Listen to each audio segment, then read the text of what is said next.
আমার বন্ধুগণ, আসমান এবং জমিনের ভেতরে যা আছে, আসমানের উপরে যা আছে, জমিনের নিচে যা আছে, যা আমরা আমাদের চোখে দেখতে পাই, যা দেখতে পাই না, এই সব কিছু যিনি সৃষ্টি করেছেন তিনি কে? আল্লাহর যত সৃষ্টি আছে, এই সকল সৃষ্টির ভেতরে শ্রেষ্ঠ সৃষ্টি যেটা, তার নাম হলো ইনসান। তার নাম কি? ইনসান। ইনসান মানে মানুষ। আমরা অনেকে বলি আল্লাহর সৃষ্টি কত, 18,000 মাখলুকাতের কথা আমরা বলি, ঠিক না? বিজ্ঞান গবেষণা করে বলেছে সমুদ্রের ভেতরে 18,000-এর চাইতে বেশি প্রাণী আছে। সুবহানাল্লাহ কইলেন না? তাহলে আল্লাহর সৃষ্টি যে কত আছে তা এখনো আমাদের কাছে কোনো হিসাব। আল্লাহু আকবার। আমার বন্ধুগণ, তাকায় দেখেন আল্লাহ আসমানটা কত সুন্দর করে বানালেন। সেই আসমানে প্রদীপ মালা দিয়া অত্যন্ত সুন্দর করে সাজায়া দিলেন। যখন দিন আসে আসমানে সূর্য উদিত হয়, সব আলোকিত হয়ে যায়।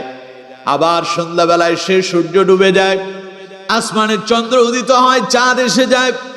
চাঁদনি রাতে কি না মজা লাগে। আর সেই চাঁদের চতুর্দিকে লক্ষ লক্ষ কোটি কোটি তারকা রাজি দিয়া এই আসমান তারে এত সুন্দর করে যিনি সাজায় দিলেন তিনি কে? আমার বন্ধুগণ, এত কিছু সাজানোর পরে, এত কিছু তৈরি করার পরে আল্লাহ পাক বলছেন, আমার বান্দা, আমার এই সৃষ্টির ভেতরে শ্রেষ্ঠ কারা জানো? আল্লাহ রাব্বুল আলামিন বলছেন, যত সৃষ্টি আমার আছে এই সব সৃষ্টির ভেতরে শ্রেষ্ঠ হলো তারা। কুনতুম খায়রা উম্মাতিন উখরিজাত লিন্নাস। পড়েন সুবহানাল্লাহ। আমার সৃষ্টির শ্রেষ্ঠ জাতি হলো মানুষ, কারণ এদেরকে আমি আল্লাহ পাক আমার এই বান্দাদের কল্যাণের জন্য তৈরি করেছি। সুবহানাল্লাহ। তাহলে আল্লাহর সৃষ্টিতে শ্রেষ্ঠ কারা? মানুষেরা। তাহলে এবার বলেন তো, আমরা সবাই মানুষ না অমানুষ?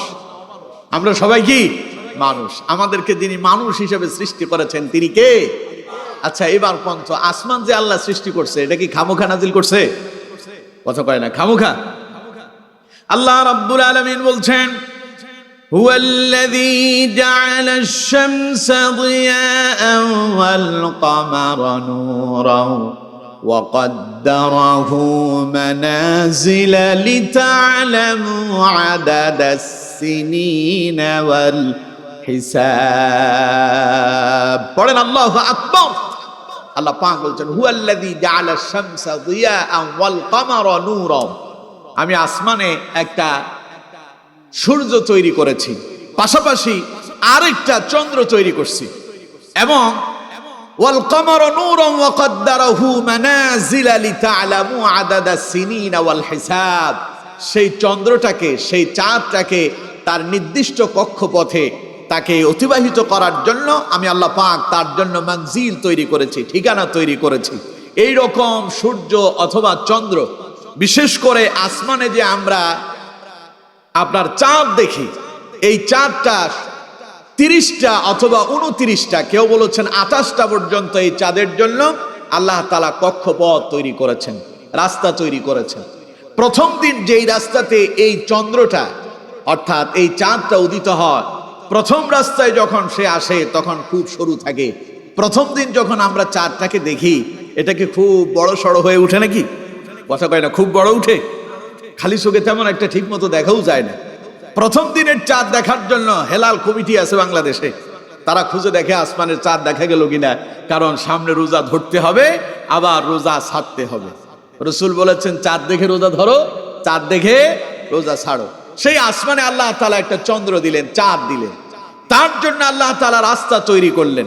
প্রথম দিন সেই যেই রাস্তায় উঠে, সেই রাস্তায় খুব সরুভাবে উঠে। দ্বিতীয় দিন এর চাইতে আরেকটু মোটা হয়, তৃতীয় দিন আরেকটা রাস্তায় যায়, সেটাতে গেলে আরেকটু মোটা দেখা যায়।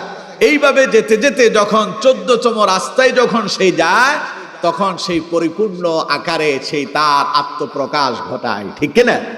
এইভাবে আসমানে এই চাঁদটাকে 28 দিন পর্যন্ত দেখা যায়। 2 দিন এই চাঁদ আর দেখা যায় না। এই 2 দিন পরে চাঁদ যেন কোথায় হারিয়ে যায়, আবার সেই নতুন করে আবার 2 দিন পরে অর্থাৎ 30 দিন পরে আবার সে আসমানে উদিত হয়, আবার সেই আগের জায়গায় প্রথম রাস্তায়। তার মানে একটা দুইটা রাস্তা করে অতিবাহিত করতে করতে যখন সে 28তম রাস্তায় যায় আবার আগের মতো শুরু হয়ে যায়, ছোট হয়ে যায়। 29তম দিন আমরা তারে দেখি না। এরপরে আবার 1 তারিখ যেদিন হয়, হয় একদিন পরে অথবা 2 দিন পরে আবার আল্লাহ তারে আসমানে উদিত করে দেন, আমরা আবার তারে দেখি খুব সরু। কেন দেন? আল্লাহ তাআলা বলছেন লিতা'লামু আদাদাস সিনিনা ওয়াল হিসাব, এটা এই জন্য দিয়েছি যাতে করে তোমরা মাস এবং বছরের গণনা করতে পারো, হিসাব রাখতে পারো। সুবহানাল্লাহ। তাহলে এই আসমানকে আল্লাহ খামোখা নাজিল করছে? কথা কয় না, খামোখা নাজিল করছে? তা আসমান যে আল্লাহ খামোখা নাজিল করেন নাই, জমিনটাও সে আল্লাহ খামোখা নাজিল করেন নাই, সৃষ্টি করেন নাই। আসমান এবং জমিন সবকিছু সৃষ্টির পেছনে আল্লাহর একটা উদ্দেশ্য আছে। এখন প্রশ্ন হলো, সেই আসমান এবং জমিনের মাঝখানে কারা? আমরা। আসমান এবং জমিনের মাঝখানে কারা? আমরা। এখন আল্লাহ যে আমাদেরকে সৃষ্টি করলেন, আমাদেরকেও সৃষ্টির পেছনে আল্লাহর একটা উদ্দেশ্য আছে না নাই? আমার বন্ধুগণ দেখুন, আল্লাহ রাব্বুল আলামিন তিনি আসমান তৈরি করলেন একটা উদ্দেশ্য নিয়ে, জমিন তৈরি করলেন একটা উদ্দেশ্য নিয়ে। এবার সেই জমিনে যে মানুষ তিনি সৃষ্টি করেছেন তাও তিনি একটা উদ্দেশ্যে তৈরি করেছেন। এই মানুষদেরকে আল্লাহ রাব্বুল আলামিন কেন সৃষ্টি করলেন, কি উদ্দেশ্যে সৃষ্টি করলেন, কি কারণে তিনি সৃষ্টি করলেন, এই বিষয়ের উপরে আজ আমরা আলোচনা শুনবো ইনশাআল্লাহ। বলেন ইনশাআল্লাহ। তাহলে আমাদেরকে সৃষ্টির পেছনে আল্লাহর একটা রহস্য আছে, তার মানে মানব সৃষ্টির রহস্যের উপরে আমরা কথা শুনবো ইনশাআল্লাহ। আমার বন্ধুগণ, মানব সৃষ্টির রহস্যের উপরে কথা শুনতে হলে প্রথমে আমাদেরকে জানতে হবে আমাদেরকে কে সৃষ্টি করছে, আগে সেটা জানতে হবে। আমাদের আগে কি কেউ ছিল? ছিল। আমাদের আগে একজন আছেন, তিনি কে? আল্লাহ। আল্লাহর আগে কেউ নেই। আল্লাহর আগে, আচ্ছা, একের আগে যদি 1000টা শূন্য দেন, সেই শূন্যগুলোর কোনো দাম আছে? একের পরে যদি একটা শূন্য দেন, ওইটা কি এক থাকে? কত হয়? 10। এবার যদি 2টা দেন তখন কত হবে? তার মানে একের পরে যত শূন্য আছে সব শূন্যের দাম আছে, একের আগে 1000টা লাগালেও তার কোনো দাম। ঠিক তেমনি আল্লাহর আগে কেউ নাই। আল্লাহর আগে, আল্লাহর পরেই আমাদের এই পৃথিবীতে আগমন। তাহলে আমাদেরকে যিনি সৃষ্টি করেছেন তিনি আল্লাহ। যিনি আমাদেরকে সৃষ্টি করেছেন আগে জানতে হবে তিনি কে, কেন সৃষ্টি করলেন, তার সৃষ্টির মূল রহস্য কি ছিল। সেটা জানতে হলে আমাদের 2টা বিষয়ের প্রতি আমাদেরকে মনোনিবেশন করতে হবে, জানতে হবে। 1, কে সৃষ্টি করলেন, 2, কেন সৃষ্টি করলেন। কে সৃষ্টি করলেন এবং কেন সৃষ্টি করলেন, এটা যদি আপনারা আমার জিজ্ঞাসা করেন তাহলে কি জবাব পাওয়া যাবে? না। আমি যদি আপনাদেরকে জিজ্ঞাসা করি আপনারা জবাব দিতে পারবেন?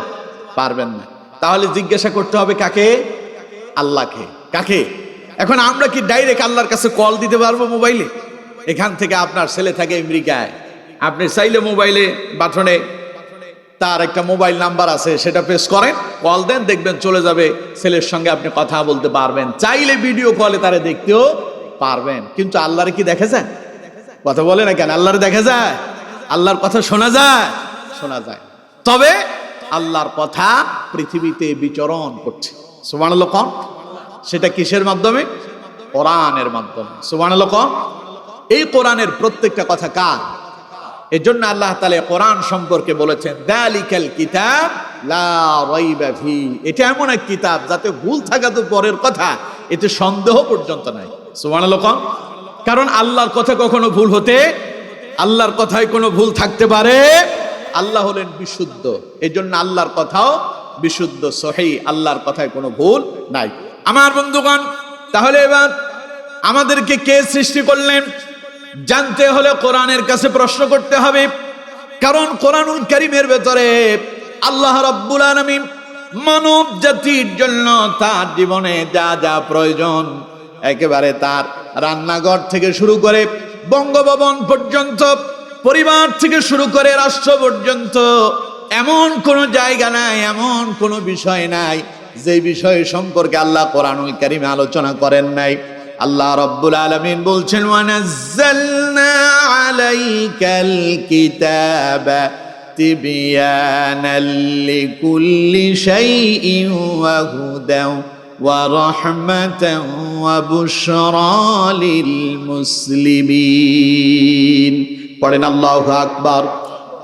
আল্লাহ রাব্বুল আলামিন বলছেন বান্দারে ওয়ানাজ্জালনা আলাইকাল কিতাবা তিবয়ানান লিকুল্লি শাই, আমি তোমাদের জন্য এমন এক কিতাব নাজিল করেছি, এমন এক গ্রন্থ তোমাদেরকে আমি আল্লাহ পাক দিয়েছি, যেই কিতাবের ভেতরে এমন কোনো কথা নাই যা আমি আল্লাহ পাক তোমাদের জন্য উল্লেখ করি নাই।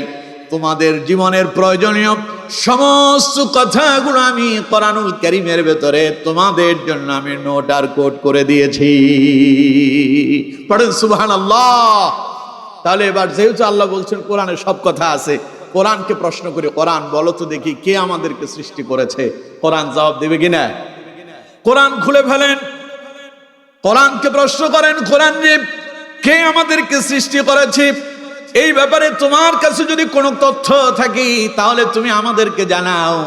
কোরআন আজ থেকে ১৫০০ বছর আগেই সূরা নিসার শুরুতে জানিয়ে দিয়েছেন, ইয়া আইয়ুহান নাসু তাকু রাব্বাকুমুল্লাযী খালাকাকুম মিন নাফসিন ওয়াহিদা وخلق منها زوجها وبث منهما رجالا كثيرا ونساء পড়েন আল্লাহু আকবার।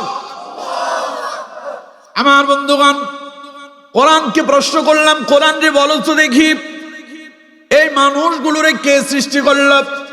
কোরআন জবাব দিচ্ছে, ইয়া আইয়ুহান নাস, হে মানব গোষ্ঠী, হে মানুষেরা, ও পৃথিবীর মানব মণ্ডলী শোনো, ইত্তাকু রাব্বাকুম, ভয় করো তোমাদের রবকে, ভয় করো তোমাদের স্রষ্টাকে, যিনি তোমাদেরকে লালন পালন করেন তারে তোমরা ভয় করো। কারণ আল্লাযী খালাকাকুম মিন নাফসিন ওয়াহিদা, তিনি তোমাদেরকে সৃষ্টি করেছেন একটি মাত্র আত্মা হতে। সুবহানাল্লাহ। কোন কয়টা আত্মা থেকে? একটা।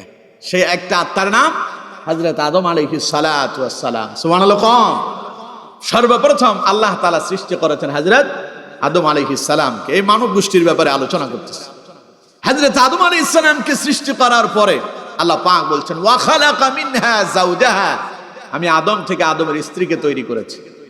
আগে আদম, আলাদা স্ত্রী তৈরি করি নাই, আদম থেকে ওয়া খালাকা মিনহা যাওজাহা, আদম থেকে তার স্ত্রী তৈরি করছে। ঘটনা ছিল এই, হযরত আদম আলাইহিস সালামকে আল্লাহ তাআলা সৃষ্টি করে জান্নাতে রেখেছেন। জান্নাত তো বিশাল বড় নাজ নিয়ামত বালাখানা এলাকা। মানুষজন যখন বিভিন্ন জায়গায় যখন ঘুরতে যায়, একা গেলে মজা লাগে? কথা কয় না, মজা লাগে? আপনাদের কক্সবাজার সমুদ্র সৈকত আপনারা মাঝে মধ্যে ঘুরতে যান, আপনাদের জন্য খুব কাছে, যেতে যেতে আপনারা এখন আর যেতেও মনে চায় না। কিন্তু দূর থেকে দেখবেন এই শীতকালে কত মানুষ, কত পর্যটক আসতেছে ঘুরতে, একা আসে না, সঙ্গে একজন সঙ্গী নিয়ে আসে। কারণ একা কি মজা পাওয়া যায়? হযরত আদম আলাইহিস সালাম জান্নাতের ভেতরে একাকী, কিন্তু জান্নাতে মজা লাগে না। এত বিশাল জান্নাত, যদি সঙ্গে একজন সাথী থাকতো তাইলে তার সঙ্গে কথাবার্তা বলতাম, মজা পেতাম। এই চিন্তা করতেছেন হযরত আদম আলাইহিস সালাম। চিন্তা করতে করতে আদম আলাইহিস সালাম যখন ঘুমায়া পড়ল, আদমের মনের ভেতরে কি আছে তা আল্লাহ জানে কি জানে না। আদম আলাইহিস সালাম যে তিনি অনুভব করছেন তার একজন সঙ্গীর প্রয়োজন, এটা আল্লাহ তাআলা বুঝতে পারল। আদম আলাইহিস সালাম যখন ঘুমের ভেতরে, এই ঘুমানো অবস্থায় আল্লাহ রাব্বুল আলামিন ওয়া খালাকা মিনহা যাওজাহা, হযরত আদম আলাইহিস সালামের বাম পাজরের হাড় দিয়া আল্লাহ রাব্বুল আলামিন সেখান থেকে মা হাওয়া আলাইহিস সালামকে তৈরি করে ফেলেছে। আল্লাহ তৈরি করতে কি বেশি কিছু লাগে? আল্লাহ শুধু বলে কুন হও ফায়াকুন, সঙ্গে সঙ্গে হয়ে যায়। সুবহানাল্লাহ। কোন আল্লাহ অর্ডার করলেন, মুহূর্তের ভেতরে হযরত আদম আলাইহিস সালামের বাম পাজর থেকে মা হাওয়া আলাইহিস সালাম সৃষ্টি হয়ে গেল। মা হাওয়া আলাইহিস সালাম সৃষ্টি হয়ে অপেক্ষা করতেছেন হযরত আদম আলাইহিস সালামের জন্য। হযরত আদম আলাইহিস সালামের ঘুম ভাঙলো। মা হাওয়া আলাইহিস সালামকে দেখে হযরত আদম আলাইহিস সালাম আশ্চর্য হয়ে গেলেন, অবাক হয়ে গেলেন, এটা এলো কোত্থেকে? হযরত আদম আলাইহিস সালাম ওনাকে স্পর্শ করবেন, ধরতে চাইলেন। আল্লাহ রাব্বুল আলামিন বললেন, আদম এখন স্পর্শ করতে পারবা না, তারে স্পর্শ করতে হলে আগে তারে বিবাহ করতে হবে। সুবহানাল্লাহ। তা আল্লাহ আদম আলাইহিস সালাম বললেন, আল্লাহ আমি যে তারে বিয়ে করব, বিয়ের সিস্টেম পদ্ধতি তো আমি জানি না, এটা কামটা আপনি সারায় দেন। আল্লাহ বললেন, আদম ওরা যদি বিয়ে করতে হয় তাই তো মোহরানাও দিতে হবে। মোহরানা দেবে কোত্থেকে? হযরত আদম আলাইহিস সালামকে আল্লাহ, সব তো আপনার কাছে, আপনি যাও কোন তাই হবে। আল্লাহ রাব্বুল আলামিন বললেন, আদম তাহলে আমার বন্ধু, আমার হাবিব মুহাম্মদ সাল্লাল্লাহু আলাইহি সাল্লামের প্রতি 10 বার দরুদ পাঠ করে দাও, এটাই তোমার বিবাহের মোহর। পড়েন সুবহানাল্লাহ। বিবাহ বন্ধনে আবদ্ধ হয়ে গেল মা হাওয়া আলাইহিস সালামের সঙ্গে। আমার বন্ধুগণ, দীর্ঘ সময় জান্নাতে ছিলেন, বিশাল ঘটনা। জান্নাত থেকে এক সময় আল্লাহ রাব্বুল আলামিন হযরত আদম এবং মা হাওয়া আলাইহিস সালাম দুইজনকে দুনিয়ায় পাঠিয়ে দিলেন। এবার আল্লাহ রাব্বুল আলামিন বলছেন, ওয়াবাসসা মিনহুমা রিজালান কাসীরান ওয়া নিসা। হযরত আদম এবং মা হাওয়া আলাইহিস সালাম দুনিয়ায় এসেছিলেন, বসবাস করলেন, পরিবার চালালেন, দাম্পত্য জীবন চলল তাদের। তাদের এই দাম্পত্য জীবনে আল্লাহ পাক বলেছেন, তাদের উভয় থেকে আমি অসংখ্য নারী এবং পুরুষ জন্ম দিয়া তাম পৃথিবীতে ছড়িয়ে ছিটিয়ে দিয়েছি। পড়েন সুবহানাল্লাহ। তাহলে আমাদেরকে যে সৃষ্টি করলেন, কে সৃষ্টি করলেন? আর এই কথার জবাব কোথায় আছে? সুবহানাল্লাহ কম। আমার বন্ধুগণ, সুতরাং কোরআন আমাদেরকে জবাব দিচ্ছে, ইয়া আইয়ুহান নাস, হে মানব গোষ্ঠী, মানব জাতি শোনো, ইত্তাকু রাব্বাকুম, তোমরা তোমাদের রবকে ভয় করো, আল্লাযী খালাকাকুম মিন নাফসিন ওয়াহিদা, কারণ তোমাদেরকে তিনি একটি মাত্র আত্মা থেকে তৈরি করলেন। আমার বন্ধুগণ, তার মানে মানব সৃষ্টি করলেন যিনি, তিনি হলেন আল্লাহ। জবাব দিচ্ছে, কথা কয় না, জবাব দিচ্ছে। এবার কোরআন রে আমরা প্রশ্ন করি, কোরআন ওই আদম রে কে বানালো, কেমনে বানালো? এবার আমরা এটা জানতে চাই। কোরআনে জবাব আছে না নাই? কোরআনকে প্রশ্ন করুন, কোরআন রে। বুঝলাম মানুষকে আল্লাহ রাব্বুল আলামিন সৃষ্টি করেছেন, তাহলে বলো তো দেখি, এই মানবদেরকে আল্লাহ রাব্বুল আলামিন কোন উপাদান দিয়া তৈরি করলেন? প্রথম তিনি কিভাবে সৃষ্টি করলেন? আল্লাহ রাব্বুল আলামিন সূরা আল মুমিনুনের ভিতরে অত্যন্ত চমৎকার ভাবে বলছেন, ওয়ালাকাদ খালাকানাল ইনসানা মিন সুলালাতিন মিন তিন। পড়েন আল্লাহু আকবার। আল্লাহ পাক বলছেন, ওয়ালাকাদ খালাকনাল ইনসান, ও মানুষ শুনো, আমি কিভাবে তোমাদের সৃষ্টির সূচনা করেছি। মিন সুলালাতিন মিন তিন, আমি মানুষদেরকে সৃষ্টি করেছি মিশ্রিত কাদা মাটি থেকে। আমার বন্ধুগণ, কেউ যদি একটা হাড়ি বানায়, একটা পাতিল বানায়, মাটির একটা কলসি বানায়, সেই মাটির কলসি বানানোর জন্য কাদা মাটি ছাড়া শুকনো মাটি দিয়া মাটির হাড়ি বা কলসি বানানো যাবে নাকি? যদি মাটির হাড়ি বা কলসি বানাতে হয়, মাটির কোনো উপাদান তৈরি করতে হয়, মাটির কোনো জিনিস বানাতে হয়, তাহলে আগে মাটিটা ভিজায় নিতে হয়। ওই যে যারা দোকানে যারা পরোটা বানায়, রুটি বানায়, ওই রুটির আটার খামিরের ভেতরে যেইভাবে পানি দেওয়ার পরে আপনার আটাগুলো যখন খামিরে তৈরি হয়, এরপরে ওটা দিয়ে যখন বেলুন দিয়া বাটা দেয়, এরপরে রুটি হয়ে যায়। ঠিক তেমনি ভাবে শুকনো মাটি দিয়া হাড়ি পাতিল বানানো যায় না। বানাতে হলে সেটারে আগে কাদা মাটি করতে হয়, একটু পানি দিয়া ভেজায় নিতে হয়। আল্লাহ পাক বলছেন, মিন সুলালাতিন মিন তিন, আমি মানুষদেরকে সৃষ্টির সূচনা করেছি কাদা মাটি থেকে। সুবহানাল্লাহ। আমার বন্ধুগণ, রাসূল করিম সাল্লাল্লাহু আলাইহি ওয়াসাল্লাম বলছেন, তিরমিজির বর্ণনা এসেছে, হযরত আবু মুসা রাদিয়াল্লাহু তাআলা আনহু বলেছেন, আল্লাহ রাব্বুল আলামিন হযরত আদম আলাইহিস সালামের সৃষ্টি করেছেন, সমগ্র পৃথিবীর সব জমিন থেকে তিনি এক মুষ্টি মাটি গ্রহণ করেছেন। কয় মুষ্টি? কে? সবাই বলেন কে? তাম পৃথিবীর যত মাটি আছে, সমগ্র জমিন থেকে আল্লাহ রাব্বুল আলামিন এক মুষ্টি মাটি নিলেন। সেই এক মুষ্টি মাটি দিয়া আল্লাহ পাক হযরত আদম আলাইহিস সালাম রে তৈরি করেছেন।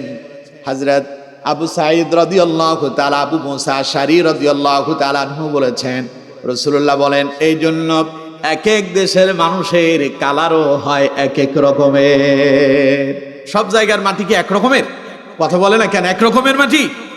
আপনি পাহাড়ি এলাকায় চলে যান, সেখানকার মাটি এক রকমের। আবার আপনি আপনার এলাকায় চলে আসেন, এখানকার মাটি এক রকমের। মাঠের মাটি এক রকমের, জমিনের যে জমিনে চাষাবাদ হয় সেখানকার মাটিটা ভিন্ন রকমের। আমার বন্ধুগণ, এবার এক এক জায়গার মাটির এক এক রকমের কালার হয়, এক এক রকমের উপাদান হয়।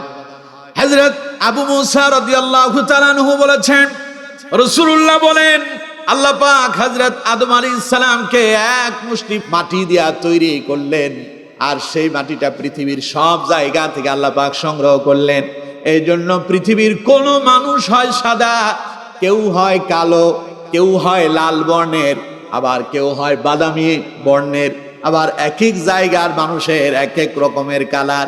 তার মানে মাটির যেমন বিভিন্ন কালারের হয়ে থাকে, এই জন্য আল্লাহ রাব্বুল আলামিন আদম আলাইহিস সালাম রে এমন ভাবে তৈরি করলেন, তার সন্তানেরা তাম পৃথিবীতে আছে এক এক জায়গার মানুষগুলো এক এক রকমের কালারের। পড়েন সুবহানাল্লাহ। তাহলে আমার বন্ধুগণ, সর্বপ্রথম আল্লাহ তৈরি করলেন কাকে? কথা কয় না, প্রথম কারে? আদম আলাইহিস সালাম রে কি দিয়া? মাটি দিয়া। মাটি দিয়া হযরত আদম আলাইহিস সালামকে আল্লাহ রাব্বুল আলামিন তৈরি করলেন। রাসূলুল্লাহ বলেছেন, আল্লাহ পাক হযরত আদম আলাইহিস সালাম রে 1-2 হাত লম্বা করে বানান নাই। দুনিয়ায় যখন আমরা আসছি মায়ের গর্ভ থেকে, সর্বোচ্চ কেউ 1 হাত ছিল, কেউ অর্ধ হাত ছিল, ঠিক কিনা? কথা কয় না, ঠিক কিনা? 2-4-5 হাত লম্বা কোন সন্তান মায়ের গর্ভ থেকে দুনিয়া আসছিল? কিন্তু আমার বন্ধুগণ, পৃথিবীর প্রথম মানুষ হযরত আদম আলাইহিস সালামকে যখন আল্লাহ রাব্বুল আলামিন তৈরি করলেন, হাদিসের ভেতরে এসেছে, রাসূলুল্লাহ বলেছেন, আল্লাহ রাব্বুল আলামিন সিত্তুনা জিরাআ, মুহাম্মদ সাল্লাল্লাহু আলাইহি সাল্লাম বলছেন, আদম আলাইহিস সালামকে আল্লাহ পাক 60 হাত লম্বা করে বানালেন। 60 হাত, বিশাল লম্বা হযরত আদম আলাইহিস সালাম। কিন্তু আমার বন্ধুগণ, আমার আর আপনার দেহের সাথে মিলায় দেখেন, আমরা নিজের হাতে নিজে 3.5 হাত, আবার আমারও যদি আমার চাইতে বড় কেউ যদি মেপে দেখে, তার হাতে হয়ে যাবে 3 হাত, ঠিক কিনা? আর হযরত আদম আলাইহিস সালাম তিনি কত হাত? সিত্তুনা জিরাআ, 60 হাত লম্বা করে আল্লাহ বানালেন। আল্লাহ রাব্বুল আলামিন বলছেন, ওয়ালাকাদ খালাকনাকুম সুম্মা সাওয়ারনাকুম, শুধু আদমরে সৃষ্টি করি নাই, আমি আল্লাহ পাক আদমকে অত্যন্ত সুন্দর করে চমৎকার ভাবে আমি আল্লাহ পাক তৈরি করেছি। পড়েন সুবহানাল্লাহ। তাহলে আমার বন্ধুগণ, কোরআনকে প্রশ্ন করলাম, কোরআন রে বলো তো দেখি, আল্লাহ রাব্বুল আলামিন মানুষ কোন উপাদান দিয়ে তৈরি করলো? কোরআন জবাব দিল, ওয়ালাকাদ খালাকনাল ইনসানা মিন সুলালাতিন মিন তিন, মানুষ সৃষ্টি হয়েছে কাদা মাটি থেকে। কিন্তু আমার বন্ধুগণ, আমরা দেখেছি মানুষ এসেছে মায়ের গর্ভ থেকে, ঠিক কিনা? তা আল্লাহর কথার সাথে তো আর আমাদের কথার সাথে মিললো না। আল্লাহ বললেন মানুষ সৃষ্টি করলাম কাদা মাটি থেকে, আমরা দেখলাম মানুষ আছে মায়ের গর্ভ থেকে। এখন আমাদের সন্দেহ, আল্লাহ তাইলে মানুষকে কেমনে মাটি দিয়ে তৈরি করলো? এরকম একখান সন্দেহ আছে না? কথা কয় না, আছে না নাই? এই সন্দেহ দূর করার জন্য কোরআনকে প্রশ্ন করতে হবে, কোরআন আসল ঘটনা কি? তুমি বলো, মানুষ সৃষ্টি করলো আল্লাহ কাদা মাটি দিয়ে, আমরা দেখি মানুষ আসে মায়ের গর্ভ দিয়া, তাহলে তোমার কথার সাথে তো আমরা কোনো মিল পাচ্ছি না। কোরআনের জবাব আছে না নাই? আরো জোরে বলতে হবে, আছে না নাই?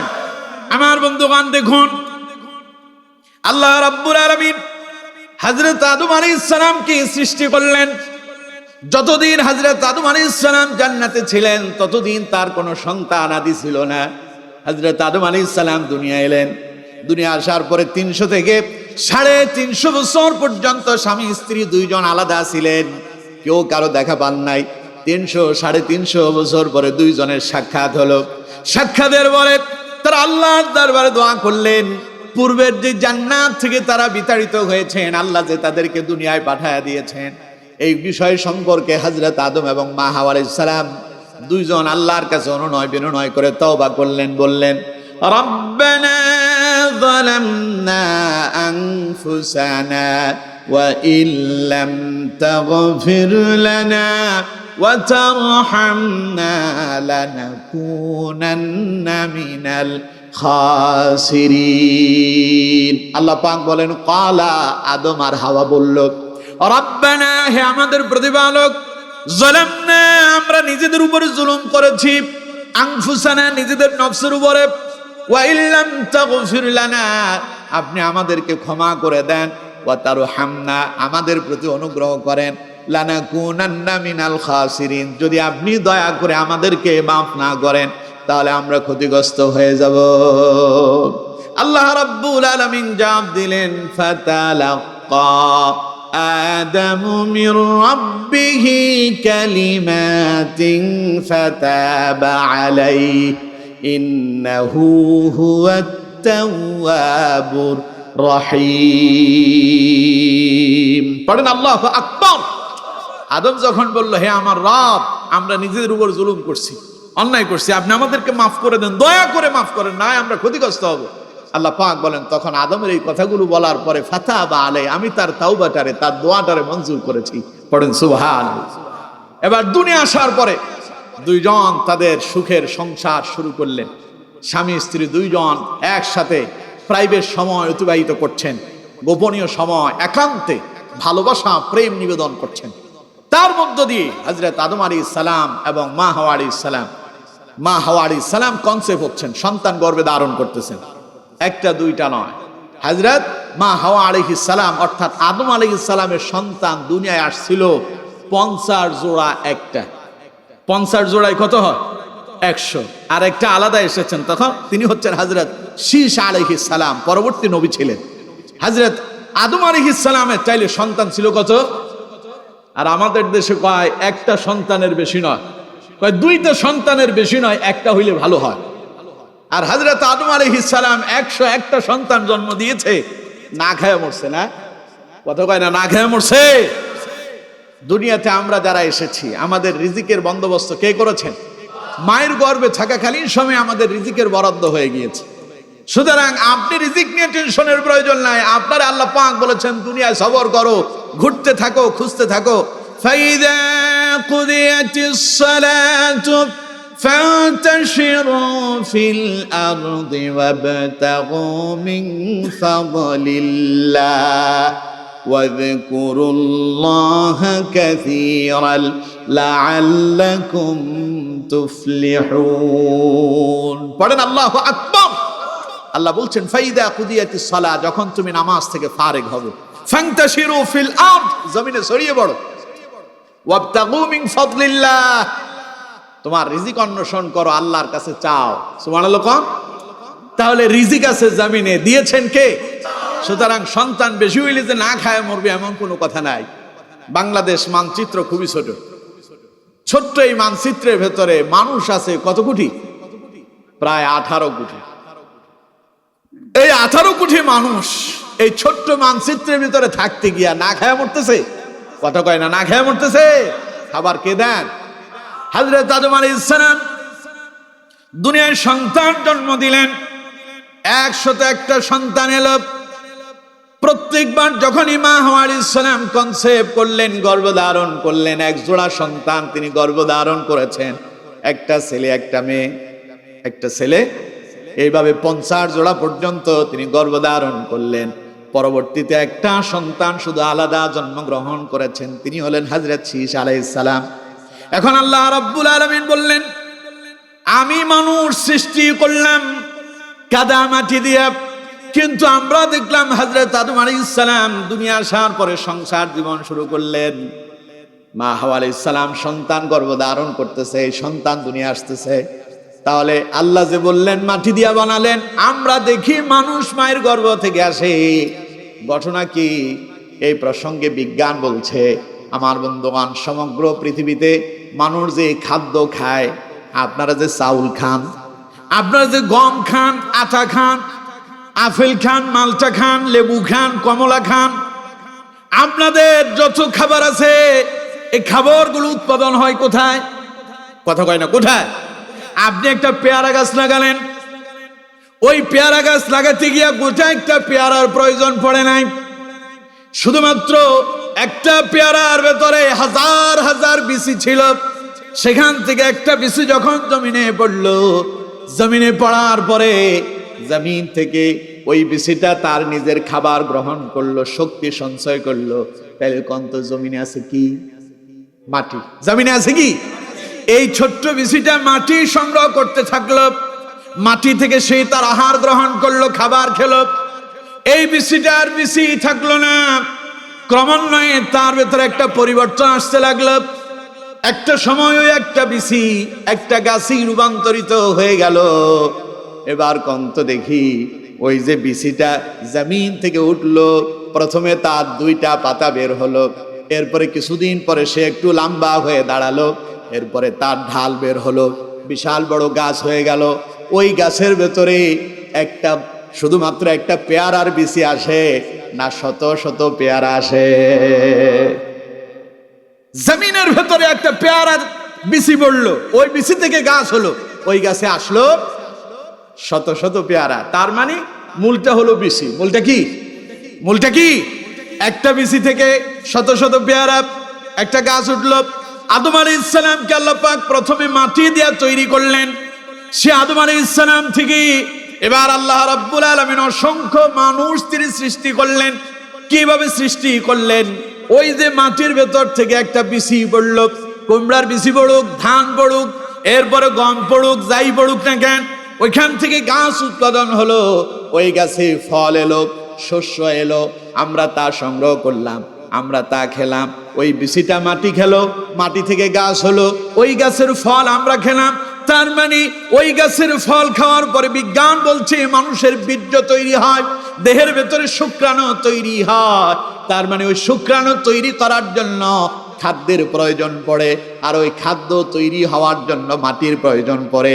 আর ওই মাটি থেকে যখন গাছের সেই উৎপাদন তৈরি হয়ে যায়, খাদ্য তৈরি হয়ে যায়, ওটা যখন আমরা খাই, সেখান থেকে যখন শুক্রাণু তৈরি হয়, শুক্রাণু দিয়ে যখন মানুষ সৃষ্টি হয়, তার মানে মূলে হলো মাটি।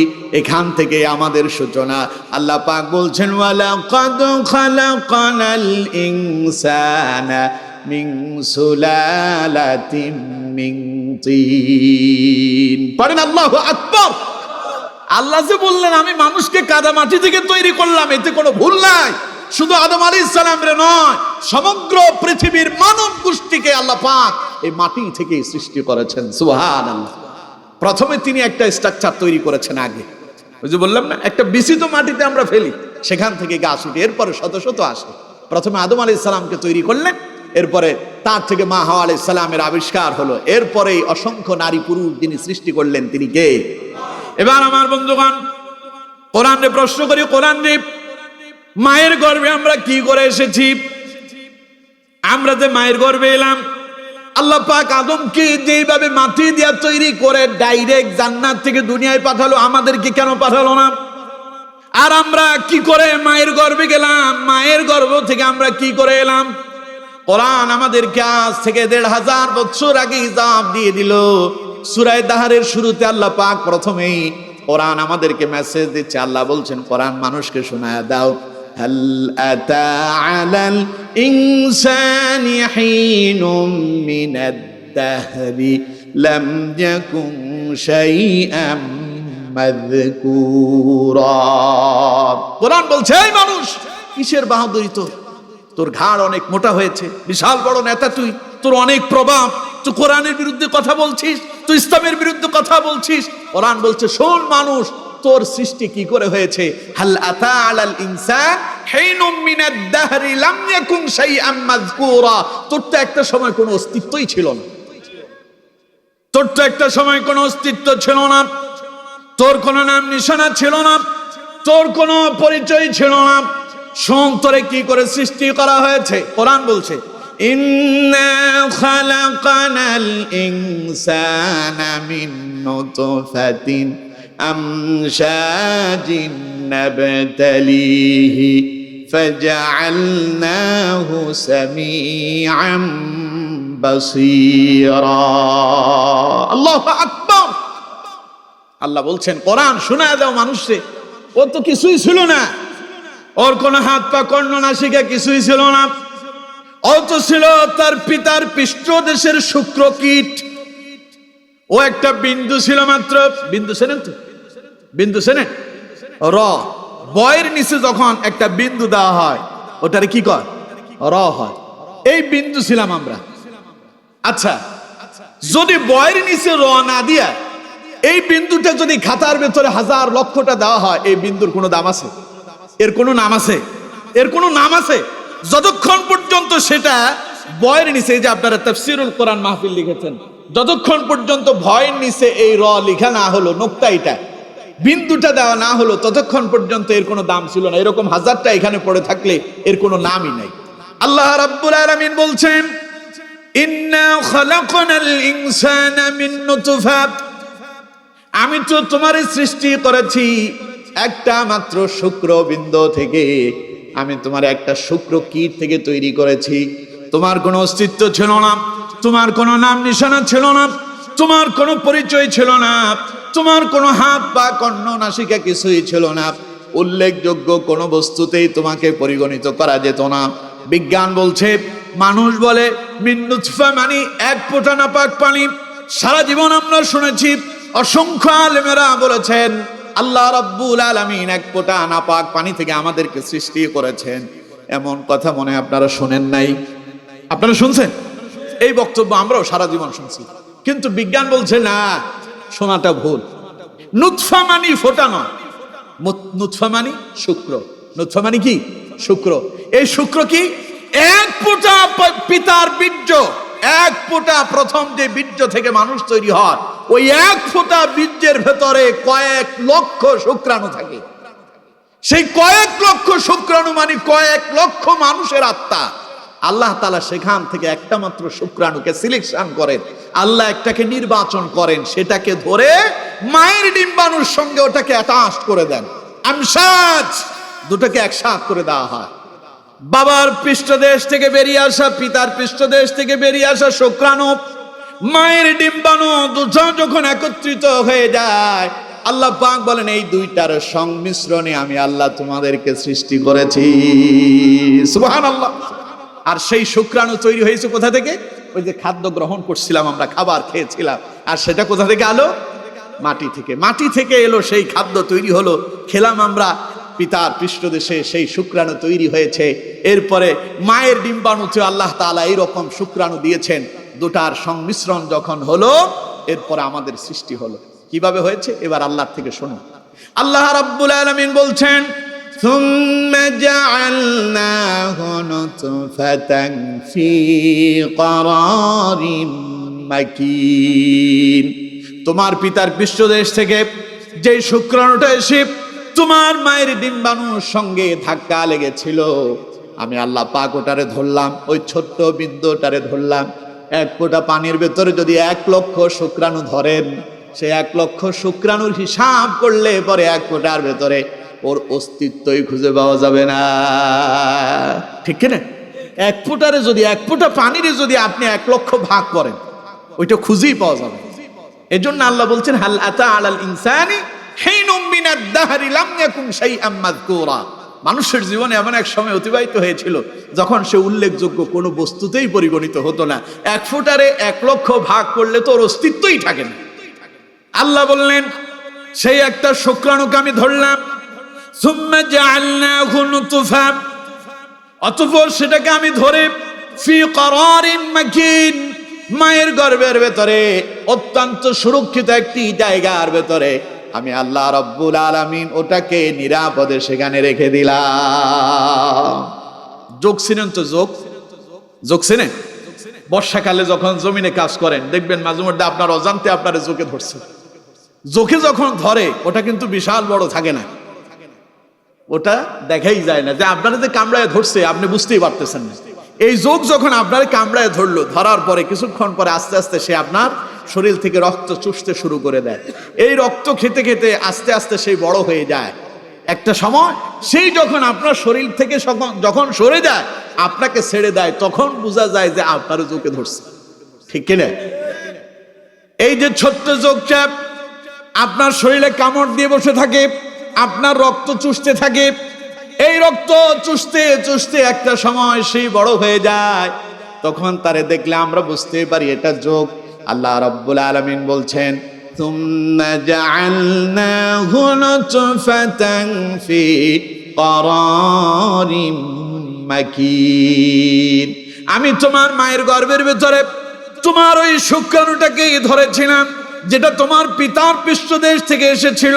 তোমার মায়ের গর্ভের ভেতরে চোখের মতো করে সেখানে আমি এটাকে সেট করে দিলাম। ওই ছোট্ট শুক্রাণুটা, ওই বিন্দুটা সেখান থেকে রক্ত চুষতে শুরু করলো, এটা রক্ত গ্রহণ করতে থাকলো। তোমাকে খাওয়ানোর জন্য আমি ওই মুহূর্তেই তোমার মায়ের ঋতুস্রাব বন্ধ করে দিলাম। আমি আল্লাহ পাক তোমার মায়ের পিরিয়ড বন্ধ করে দিয়া আমি আল্লাহ রব্বুল আলামিন ওই রক্ত খাওয়ায়া তোমারে মানুষ বানালাম।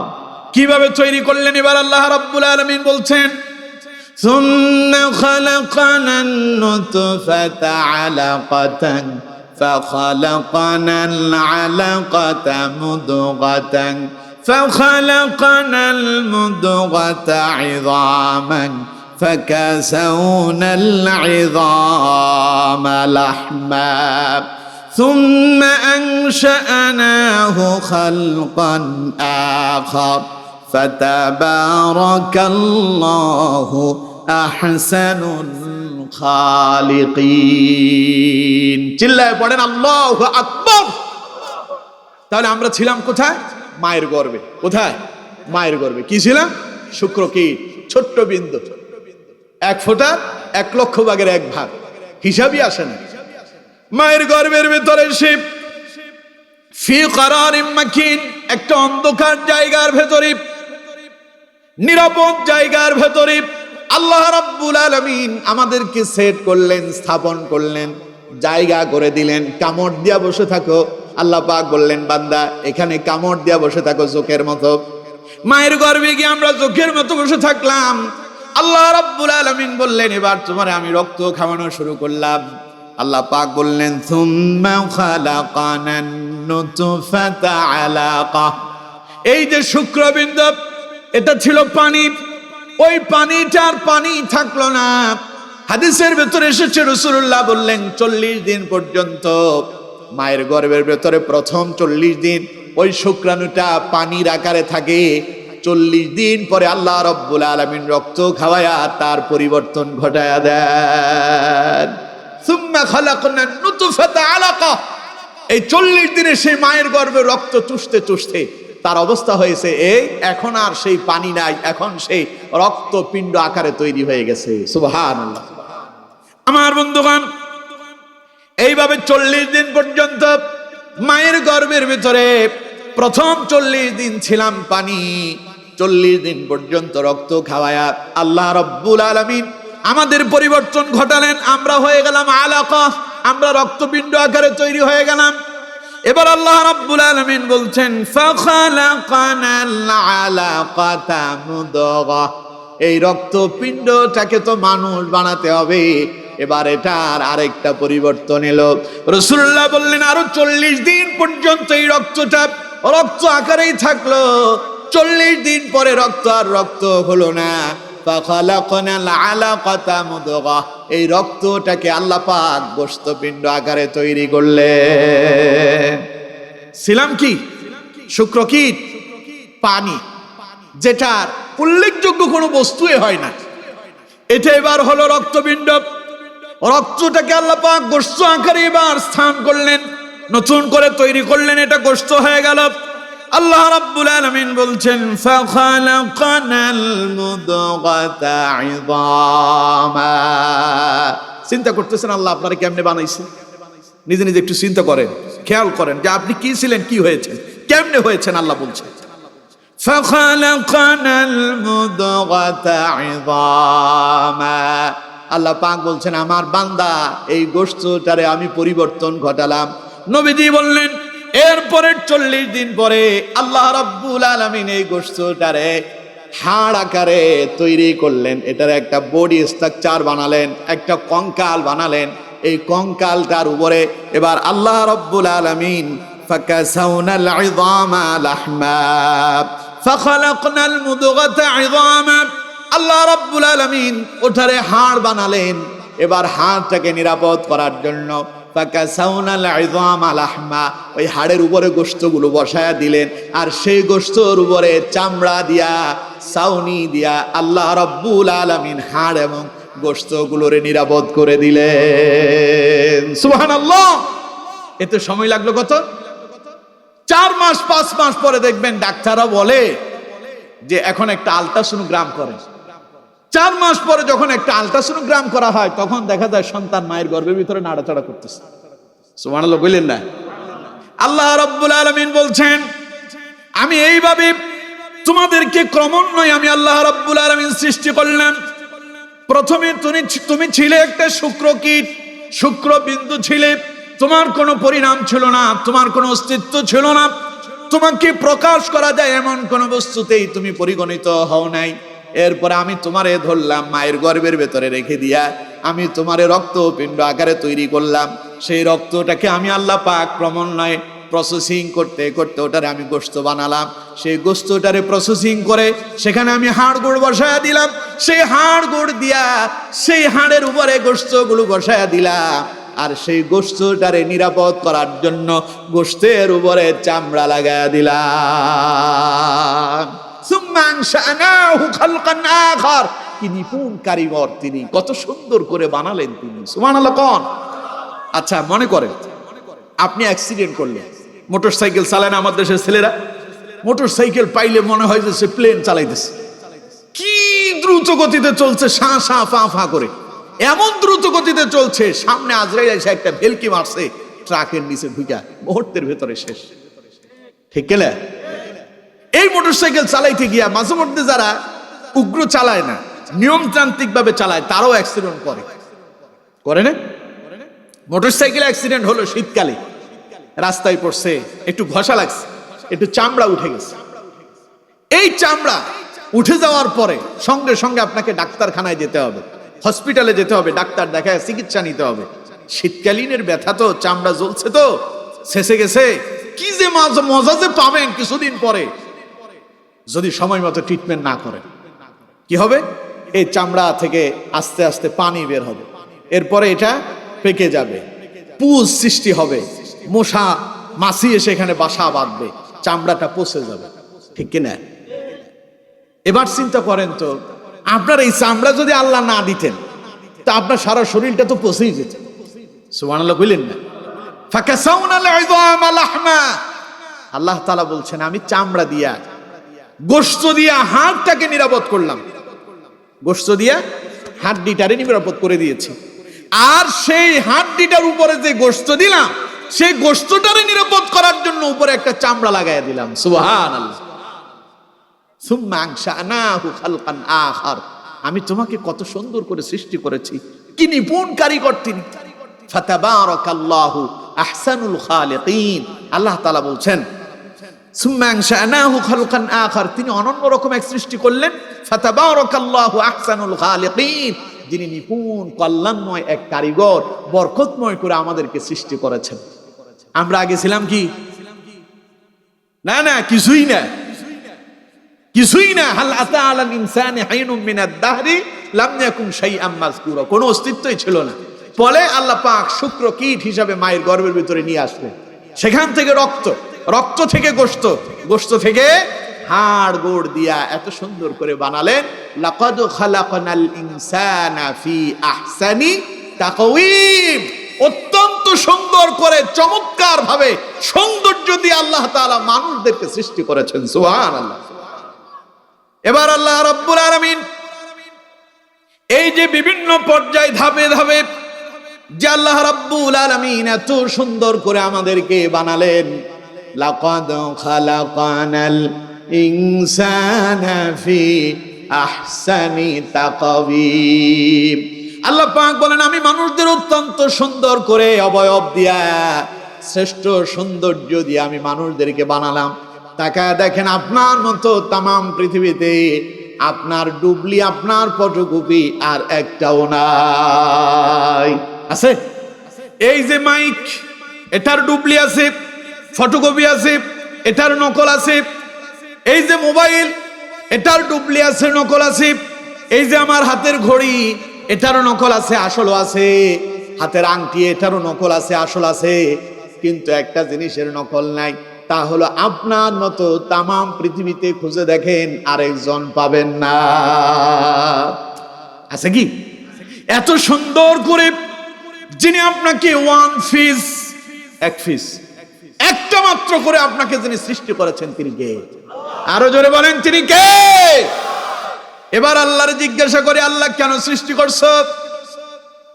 কল দিলে কল যাবে আল্লাহর কাছে, কথা বলবে আল্লাহ, বলার জন্য আল্লাহ জিনিস দিয়েছেন, তার নাম, আরো জোরে বলেন তার নাম। কোরআনের কাছে চলে যায়, কোরআন দিয়ে বলো তো দেখি, যে আল্লাহ রাব্বুল আলামিন মায়ের গর্ভের ভিতরে ধাপে ধাপে আমাদেরকে সৃষ্টি করলেন, যে আল্লাহ এত সুন্দর করে আমাদেরকে বানালেন, কি উদ্দেশ্যে তিনি বানালেন? সূরা জারিয়াতের ভেতরে আল্লাহ রাব্বুল আলামিন কোরআন দিয়া জবাব দিলেন, কোরআন জানায়া দিচ্ছে, ওয়ামা খালাকাতুল জিন্না ওয়াল ইনসা ইল্লা লিয়াবুদুন। পড়েন আল্লাহু আকবার। আল্লাহ তাআলা বলছেন, বান্দারে খামোখা তোরে আমি সৃষ্টি করি নাই, খামোখা তোরে বানাই নাই, তোরে বানানোর পেছনে আমার উদ্দেশ্য হলো ওয়ামা খালাকতুল জিন্না ওয়াল ইনসা ইল্লা লিয়াবুদুন। আমি মানুষ এবং জিন এই দুইটা জাতির আমি সৃষ্টি করছি, তারা কেবলমাত্র শুধুমাত্র একজনের গোলামি করবে, তিনি কে? তাহলে আমাদেরকে সৃষ্টি করা হয়েছে কার গোলামি করার জন্য? চিল্লায় বলেন কার গোলামি? বুঝেন, গোলামি মানে দাসত্ব। দাসত্ব মানে হলো আল্লাহ যা চান, আমরা যার দাস, আমরা যার গোলাম, আমাদের মনিব যা চান সেটা প্রকাশ্যে হোক আর গোপনে হোক, যেই কাজ করলে তিনি খুশি হন সেই কাজ আমাদেরকে করে যেতে হবে, এর নাম দাসত্ব। আর ওই দাসত্ব করার জন্য আল্লাহ তাআলা আমাদেরকে তৈরি করেছেন। এই দাসত্বকে আরবিতে বলে ইবাদত। আরবিতে কি বলে? ইবাদত। আল্লাহ রাব্বুল আলামিন বলছেন, ইল্লা লিয়াবুদুন, মানুষকে শুধুমাত্র কেবলমাত্র এই জন্য সৃষ্টি করছি যে তারা খালি আমার ইবাদত করবে। তাহলে এখন প্রশ্ন হলো, হুজুর তাহলে কি আমরা খাবার দাবার খাবো না? আমরা কি গোসল টোসল করবো না? চাষাবাদ করবো না? বেঁচে থাকার জন্য তো আমাদের এগুলো প্রয়োজন আছে। তাহলে আল্লাহ যে বললো তিনি আমাদেরকে সৃষ্টি করছেন তার ইবাদতের জন্য, আল্লাহর কথার সাথে তো আমরা মিল পাচ্ছি না। এরকম প্রশ্ন আছে না? রাসূলুল্লাহর কাছে চলে যান, নবী করিম সাল্লাল্লাহু আলাইহি ওয়াসাল্লাম আল্লাহ রাব্বুল আলামিনের পক্ষ থেকে কোরআন আমাদের জন্য নিয়ে আসলেন। কোরআন আমাদেরকে জানিয়ে দিয়েছে, যদি আল্লাহর ইবাদত করতে চাও, ইবাদতের ফর্মুলা হলো মা আতাকুমুর রাসূলু ফাখুযুহু ওয়া মা নাহাকুম আনহু ফান্তাহু। আমার নবী তোমাদের জন্য যা নিয়ে আসছে তা মানো, যা থেকে বিরত থাকতে বলেছে সেটা থেকে বিরত থাকো, এর নামই ইবাদত। নবীজি যেইভাবে খেয়েছেন, খাবার দাবার রাসূল করছেন না? এবার রাসূলুল্লাহর পদ্ধতিতে যদি আপনি ভাত খান, রাসূলুল্লাহর পদ্ধতিতে যদি আপনি নাস্তা খান, রুটি খান, রাসূলুল্লাহর পদ্ধতিতে যদি আপনার সকাল বেলার, বিকাল বেলার, দুপুর বেলার, রাত্রি বেলার খাবার যদি গ্রহণ করেন, ওটা যদি রাসূলুল্লাহর পদ্ধতিতে হয় সেটা হলো ইবাদত। সুবহানাল্লাহ। আপনি ঘুমাবেন, নবীজি ঘুমান নাই, রাসূল ঘুমান নাই, নবীজি ঘুমিয়েছেন, রাসূলুল্লাহর পদ্ধতি মোতাবেক যদি আপনি ঘুমায় যান, আপনার ঘুম হবে আল্লাহর ইবাদত। রাসূলুল্লাহর পদ্ধতি মোতাবেক আপনি বাথরুমে যান, আপনার হাজার সারার জন্য প্রস্রাব পায়খানা করেন, ওটা যদি রাসূলুল্লাহর তরিকা মোতাবেক করেন, বাথরুমে যাওয়ারও একটা পদ্ধতি আছে না নাই? বাম পা দিয়ে প্রবেশ করবেন, ঢোকার আগে পড়বেন আল্লাহুম্মা ইন্নী আউযু বিকা মিনাল খুবুসি ওয়াল খাবাইস। বাম পা দিয়ে এবার প্রবেশ করলেন, যতক্ষণ বাথরুমের ভেতরে থাকলেন ততক্ষণ ইবাদতের ভেতরেই থাকলেন। সুবহানাল্লাহ। বাথরুম থেকে বের হওয়ার সময় আরেকটা দোয়া আছে না? আলহামদুলিল্লাহিল্লাযী আযহাবা আন্নিল আযাব ওয়া আফানি। বের হবেন এবার ডান পা দিয়া, দোয়াটা পড়ে বের হন, মাঝখানের সময়টা ইবাদত হয়ে গেল। ইশারের নামাজ পড়ে ঘুমায়া যান, ঘুমানোর সময় পড়েন আল্লাহুম্মা বিসমিকা আমুতু ওয়া আহইয়া। ঘুম থেকে সজাগ হওয়ার পরে পড়েন আলহামদুলিল্লাহিল্লাযী আহইয়ানা বা'দামা আমাতানা ওয়া ইলাইহিন নুশুর। পড়েন আর ফজরের নামাজে দাঁড়ায়া যান, এই যে এশার পরে ঘুমায় পড়লেন, এই যে সারা রাত আপনি ঘুমালেন, ঘুম থেকে সজাগ হয়ে এশারের নামাজ ফজরের নামাজটা পড়লেন, নবীজি বলেন মাঝখানে সারা রাত তুমি ঘুমাও নাই, বরং সারা রাত তুমি দাঁড়ায়া দাঁড়ায়া আল্লাহর ইবাদতে নিয়োজিত ছিলে। এর চাইতে সহজ ইবাদত আর কি আছে বলেন? আছে কি? আল্লাহু আকবার। আমার বন্ধুগণ, এবার আপনি জমিনে চলে যাবেন, চাষাবাদ করবেন। চাষাবাদ করার সময় সিস্টেম রাসূলুল্লাহ শিখায়া দিলেন, যত ভালো কাজ করবেন পড়ে নেন বিসমিল্লাহ। কি পড়বেন? সব ভালো কাজ শুরু করবেন বিসমিল্লাহ দিয়া। ধান রোপণ করেন বিসমিল্লাহ পড়ে, আল্লাহর উপরে তাওয়াক্কুল করে লাগায়া দেন। ঘর থেকে বের হওয়ার সময় পড়ে নেন বিসমিল্লাহি তাওয়াক্কালতু আলাল্লাহ লা হাওলা ওয়ালা কুওয়াতা ইল্লা বিল্লাহ। সারাদিন আপনার কর্ম শেষ করে আবার ঘরের ভিতরে ঢুকে যান। রাসূলুল্লাহ বললেন, ঘর থেকে বের হয়েছ আর তুমি যত কাজ করেছো সব কাজ হয়ে গেল আল্লাহর ইবাদত। সুবহানাল্লাহ। তবে হারামগুলো বিসমিল্লাহ পড়ে পড়লে কাম হবে? সাইদি সাহেব বলছিল, কয় যে এক লোক নাকি মদ খাচ্ছিল, তো মদ খাইতে গেল, তার মোষ নাকি অনেক বড় বড় ছিল। তো মদ খাইতে গিয়া তার মোষের ভেতরে মদের পানি লেগে যাচ্ছে, তাই সে মোষটারে এইভাবে করে ধরছে, ধইরা বিসমিল্লাহ বলে মদ পান করতেছে। তো তারে জিজ্ঞাসা করা হলো, এই মিয়া তুমি মদ খাইতেছো আবার বিসমিল্লাহ পড়তেছো, মোষের এইভাবে টান দিয়ে ধরছো, খাবারের সময় তো এমন করো না। মিয়া তুমি তো জানো না খাবারের সময় বিসমিল্লাহ পড়া সুন্নাত, আর মোষের সাথে পানি লাগলে ওই পানি খাওয়া মাকরু, এই জন্য তিনি হারাম খাচ্ছেন। মোস্তারে একটু সাটায় নিয়া হারাম খাইতেছে বিসমিল্লাহ বইলা, ওইটা কি হালাল হবে? কথা কয় না হালাল হবে? এই জন্য হারাম পরিত্যাগ করতে হবে। ওই যে ওমা নাহাকুম আনহু ফান্তাহু, রাসূল যা করতে নিষেধ করছে তা ছেড়ে দিতে হবে, রাসূল যা করতে বলেছে তা করতে হবে, সেটার নামই ইবাদত। সুবহানাল্লাহ। তাহলে আল্লাহকে যখন প্রশ্ন করলাম, আল্লাহ তুমি আমাদেরকে কেন সৃষ্টি করছো, আল্লাহ কয় কোরআনের ভেতরে ঢুক, কোরআন জানায়া দিবে। কোরআন বলছে ওয়ামা খালাকাতুল জিন্না ওয়াল ইনসা ইল্লা লিয়াবুদুন। আল্লাহ পাক বলেন কোরআন মানুষদেরকে শোনায় দাও, আমি মানুষ এবং জিনদেরকে সৃষ্টি করেছি আমি আল্লাহর গোলামি করার জন্য। রাসূলুল্লাহ যখন মেরাজে গেলেন, এটা তো রজব মাস, এই মাসে রাসূলুল্লাহ মেরাজে গিয়েছিলেন। দুনিয়ার এক দুইটা আসমান নয়, দুনিয়ার প্রথম আসমান, দ্বিতীয়, তৃতীয়, চতুর্থ, পঞ্চম, ষষ্ঠ, সপ্তম আকাশ ভেদ করে সিদরাতুল মুনতাহা অতিক্রম করে দয়াময় আল্লাহ পাকের আরশে আজিম পর্যন্ত যিনি তাশরীফ এনেছেন, আল্লাহর আরশে আজিমের যিনি মেহমান হয়েছেন, তিনি আমার নবী, আপনার নবী, বিশ্ব মানবতার নবী, সাইয়্যিদুল মুরসালিন, ইমামুল মুরসালিন, খাতামুন নবিয়্যিন, নবী আরবি জনাবে মুহাম্মদুর রাসূলুল্লাহ। চিৎকার মেরে পড়েন সাল্লাল্লাহু আলাইহি ওয়াসাল্লাম। রাসূল করিম সাল্লাল্লাহু আলাইহি ওয়াসাল্লাম আল্লাহ পাকের আরশে আজিমে আল্লাহর দরবারে মেহমান হয়েছিলেন। এখান থেকে দুনিয়ার আসমান 500 বছরের রাস্তা, আজ পর্যন্ত কোন বিজ্ঞানী আসমান পর্যন্ত যেতে পারে নাই। সর্বোচ্চ তাদের দৌড় হলো তারা চন্দ্র পর্যন্ত, চাঁদ পর্যন্ত যেতে পেরেছে। পৃথিবীর শ্রেষ্ঠ বিজ্ঞানী নাসার বিজ্ঞানী গবেষণা করলো, আসমানটা তারা ছুঁয়ে দেখবে, বহু চেষ্টা করেছে, আসমান পর্যন্ত যেতে সক্ষম হয়নি। তখন নাসার বিজ্ঞানীরা বলেছে আসমান বলতে কিছু নাই, ওটা হলো দুনিয়ার ছায়া। বলেন নাউযুবিল্লাহ।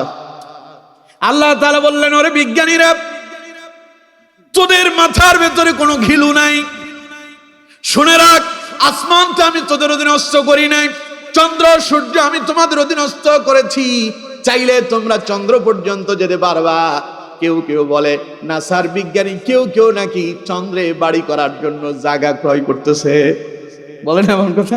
পাগল এখন গাছে ধরতেছে, ওইখানে বাড়িঘর করবে। আমার বন্ধুগণ, এবার যদি তারা আসমান পর্যন্ত পৌঁছাতে পারত তো কইতো আসমানে আমরা সবাই বাড়ি করব। এই জন্য আল্লাহ রাব্বুল আলামিন বলছেন, বান্দা আসমান তোমাদের অধীনস্থ করি নাই, ধরতে পারবা না, ছুঁইতে পারবা না, কারণ আসমান তোমাদের জন্য দুনিয়া থেকে 500 বছরের রাস্তা বানায় দিয়েছি। ওইখানে যেতে 500 বছর সময় লাগবে, ওই 500 বছর হায়াত তুমি পাবা না।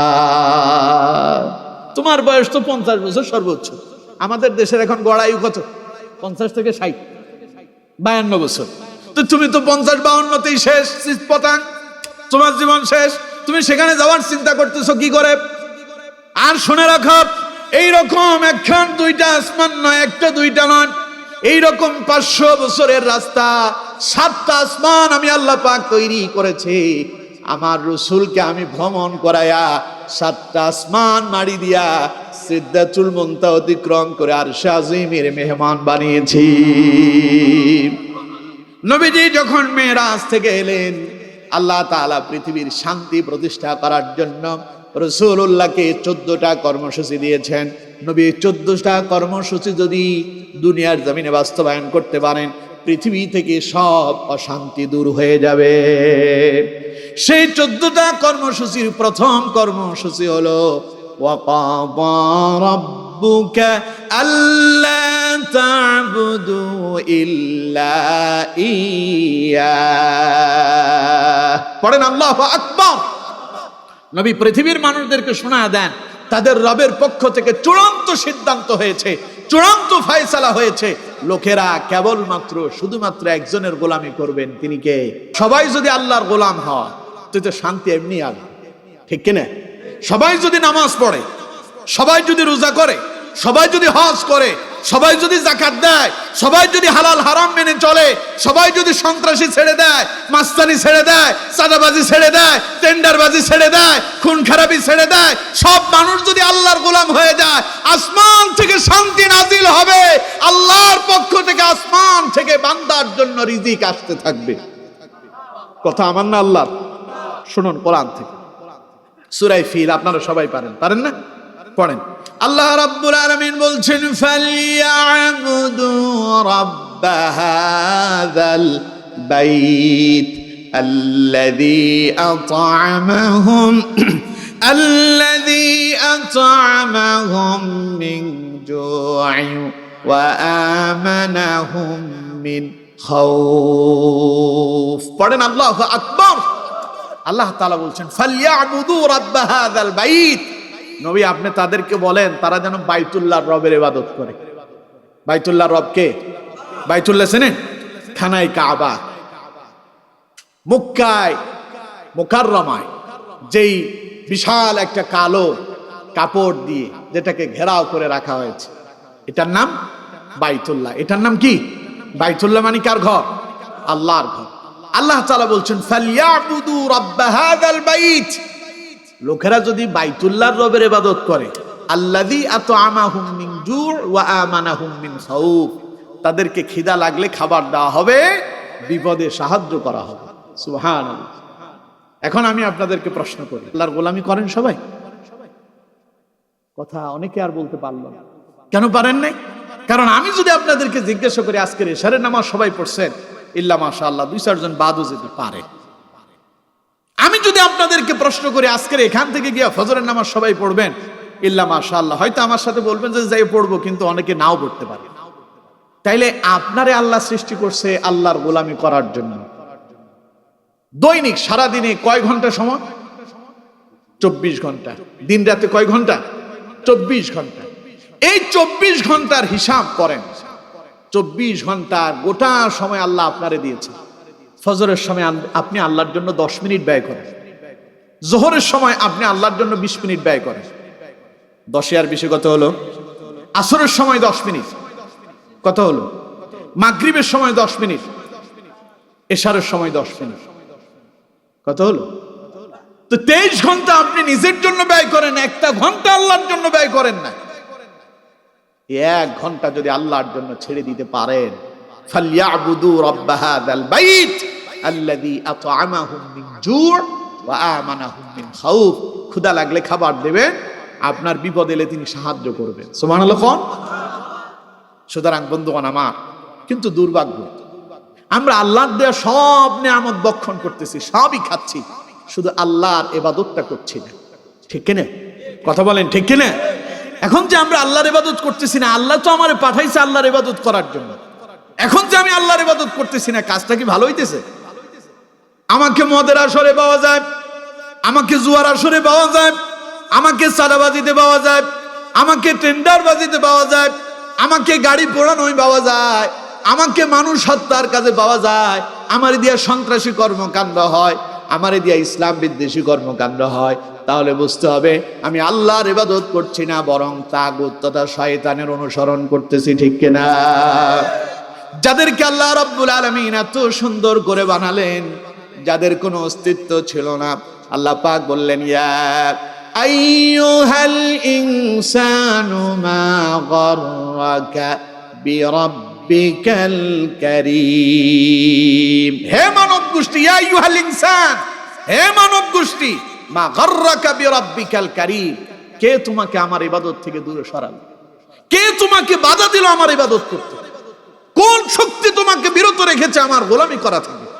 প্রশ্ন কে করেছেন? সবাই বলেন কে? প্রশ্ন ছুড়ে দিয়া আল্লাহ রাব্বুল আলামিন পেছন থেকে আপনাকে খোঁটা দিয়ে দিচ্ছেন, স্মরণ করায় দিচ্ছেন, আমার বান্দারে, কে তোমারে বাধা দিল আমার গোলামি করা থেকে? আল্লাযী খালাকাকা ফাসাওয়াকা ফাআদালাক ফি আইয়ি সূরাতিন মা শাআ রাক্কাবাক। আল্লাহু আকবার। কে তোমারে বাধা দিল আমার ইবাদত করা থেকে?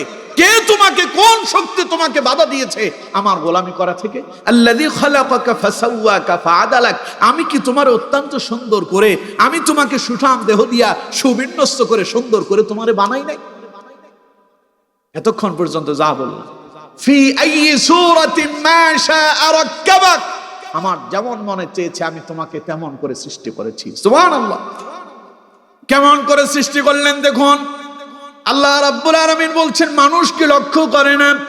আলাম নাজআল লাহু আইনাইনি ওয়া লিসানান ওয়া শাফাতাইন ওয়া হাদাইনাহুন নাজদাইন। আমার বন্ধুগণ, আল্লাহ বলছেন বান্দা কেমনে ধরে বানালাম একটু তাকায় দেখ। ফি আইয়ি সূরাতিন মা শাআ রাক্কাবাক, আমি তোমাকে কত সুন্দর করে বানালাম, যেমন আমার মনে চেয়েছে তেমন করে বানিয়েছি। কেমন করে বানালাম? মানুষে তুমি একটু তোমার দিকে তাকাও। আলাম নাজআল লাহু আইনাইন, মানুষ কি লক্ষ্য করে না আমি আল্লাহ কি তারে দুইটা চক্ষু দেই নাই? চোখ কয়টা দিছেন? সবাই বলেন কয়টা? আচ্ছা একটা বন্ধ করেন তো, ডান চোখটা বন্ধ করেন, ডান চোখ সবাই বন্ধ করেন। করছেন? এবার দেখেন তো বাম চোখ দিয়ে দেখা যায়? কথা কয় না, দেখা যায় তো? দুইটার দরকার কি ছিল? চোখ দিলেন দুইটা, একটা বন্ধ করলে তো আরেকটা দিয়ে দেখি। আল্লাহ বললেন আলাম নাজআল লাহু আইনাইন, মানুষ কি দেখে না আমি কি তারে দুইটা চোখ দেই নাই? এর কারণ হলো আল্লাহ পাক বুঝাতে চাইলেন বান্দারে একটা চোখ দিলে তোমার জন্য যথেষ্ট ছিল, কিন্তু আমি আল্লাহ রাব্বুল আলামিন তোমাকে একটা চোখ দেই নাই, বরং আমি আল্লাহ পাক তোমার দুইটা চোখ দিলাম। কোন কারণে যদি তোমার একটা চোখ নষ্ট হয়ে যায়, আরেকটা চোখ দিয়া যেন তুমি তোমার জীবন চালাতে পারো, পৃথিবীতে যেন তুমি বিচরণ করতে পারো, এই জন্য তোমার দুইটা দিলাম। একটা যদি কোনো কারণে যদি নষ্ট হয়ে যায়, আরেকটা দিয়ে কাজ চালানো যায়। সুবহানাল্লাহ। এর চাইতে আল্লাহর বড় অনুগ্রহ আর কি দরকার, কি আছে বলেন? আমার বন্ধুগণ, চোখটারে দেখেন আল্লাহ রাব্বুল আলামিন কিভাবে সৃষ্টি করলেন। উপরে দিয়ে একটা সানসাইড লাগায় দিল। বাড়িতে যারা বিল্ডিং করে, আপনাদের ঘরের দেখবেন জানালার উপর দিয়ে কি একটা সানসেট আছে। কেন দিছে? বৃষ্টি যেন এসে ডাইরেক্ট ঘরের ভিতরে না পড়ে। অতিরিক্ত এটা এমনি দেয় নাই, বৃষ্টি যেন ডাইরেক্ট যেন ঘরের ভিতরে না ঢুকে, ওইটার উপরে এসে পড়ে, তখন আর ঘরে ঢুকে না।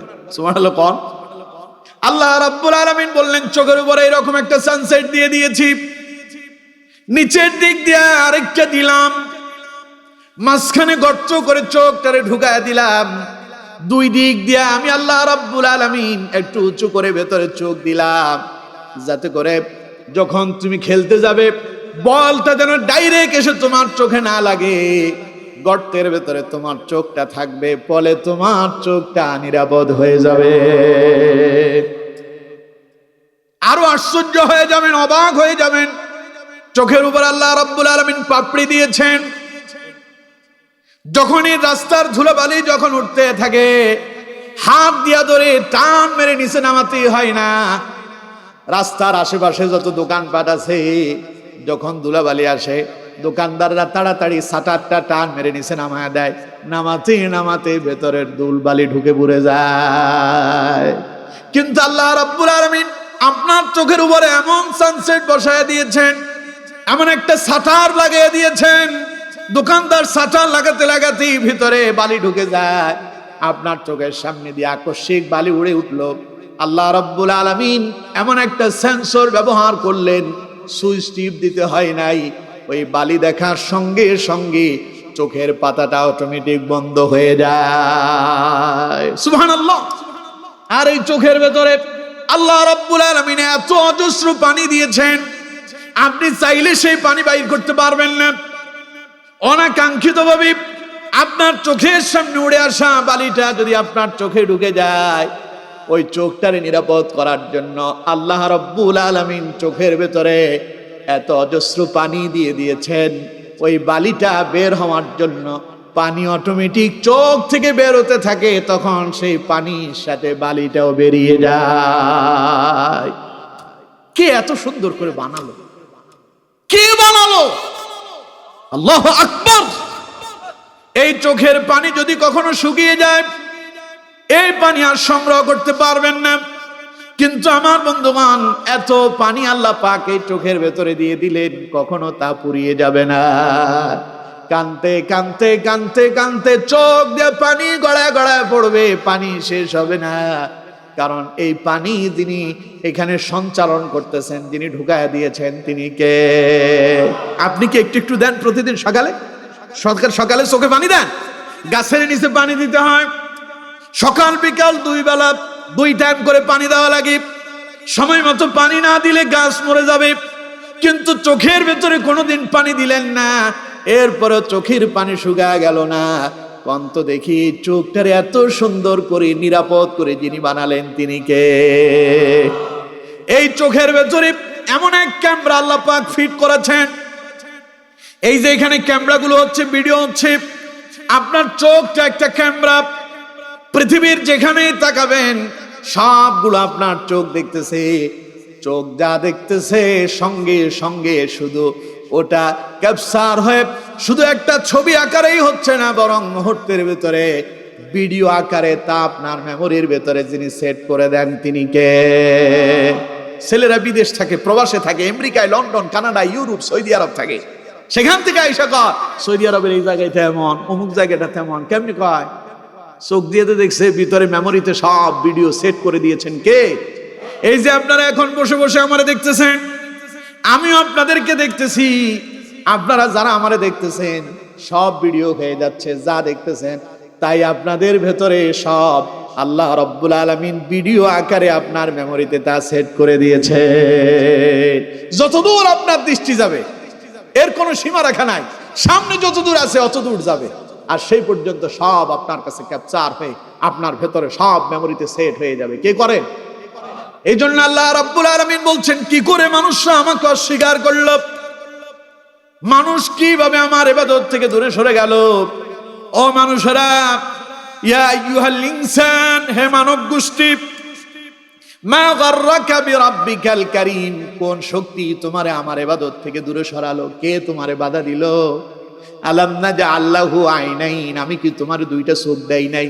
একটা দিলেও তো হতো, কিন্তু দিলাম 2টা, কত সুন্দর করে দিলাম। তুমি কি লক্ষ্য করেছো?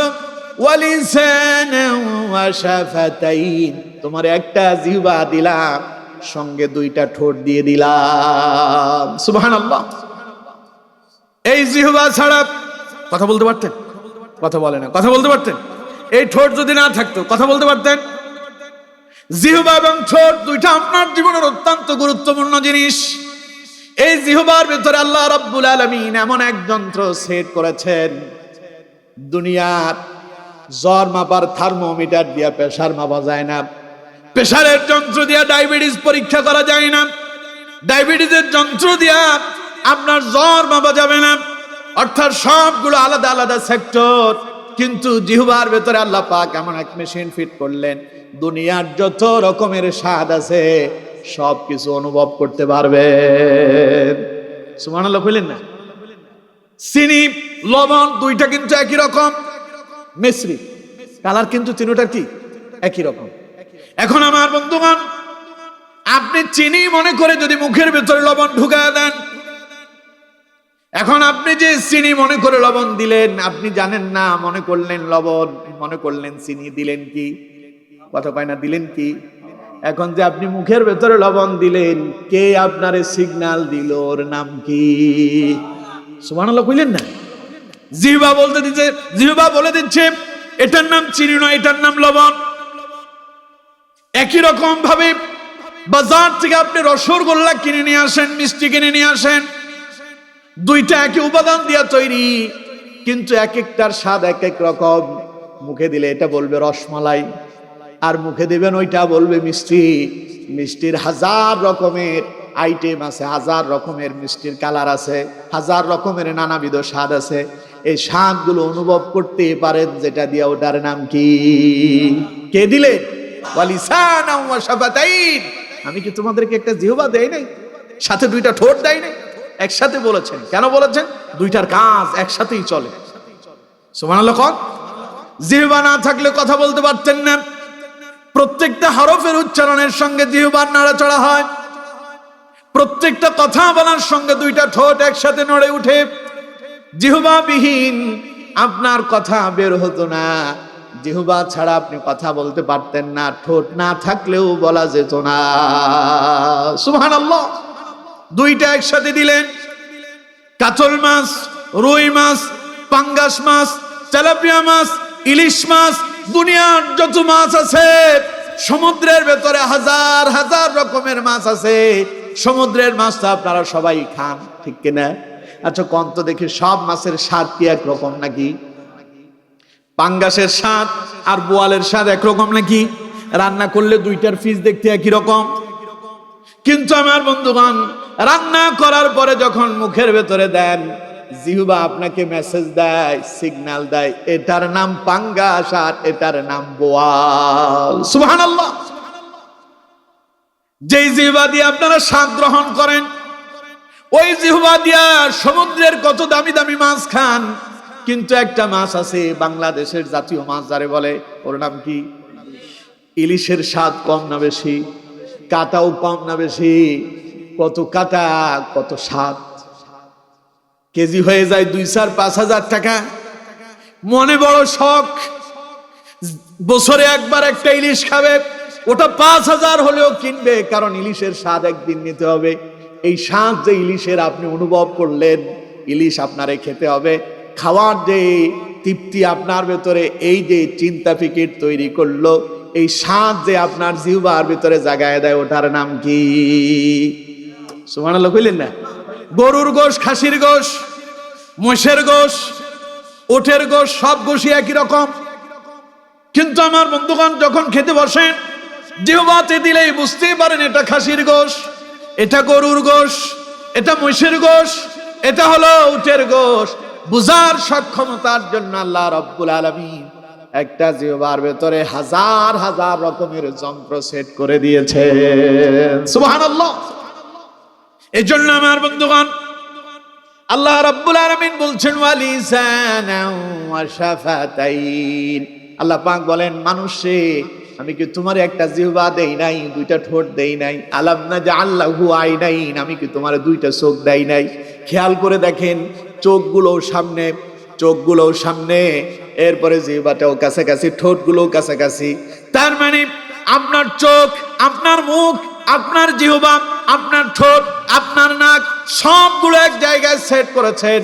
কন্ত দেখি এই সবগুলো আপনার জন্য এক জায়গায় সেট করাতে আপনার জন্য উপকার হলো না ক্ষতি হলো?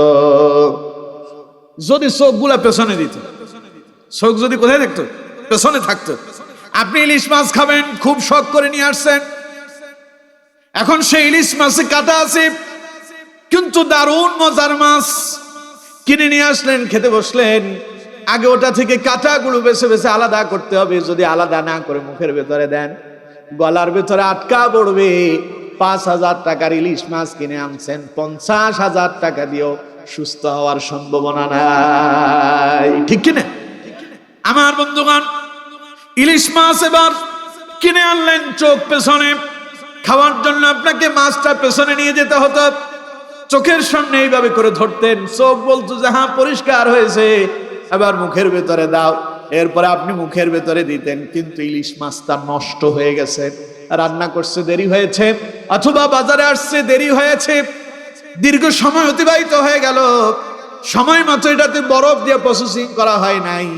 এখন আপনি এটা খেয়ে ফেললেন, নাক সামনে নাই, আপনি মুখের ভেতরে দিলেন, খাওয়ার পরে পেটে যাবে। এই পেট খারাপ হওয়ার পরে আমাশা ডায়রিয়া হওয়ার সম্ভাবনা আছে না নাই? হসপিটালে ভর্তি থাকা লাগতে পারতো কি পারতো না? কথা কয় না, পারতো কি না?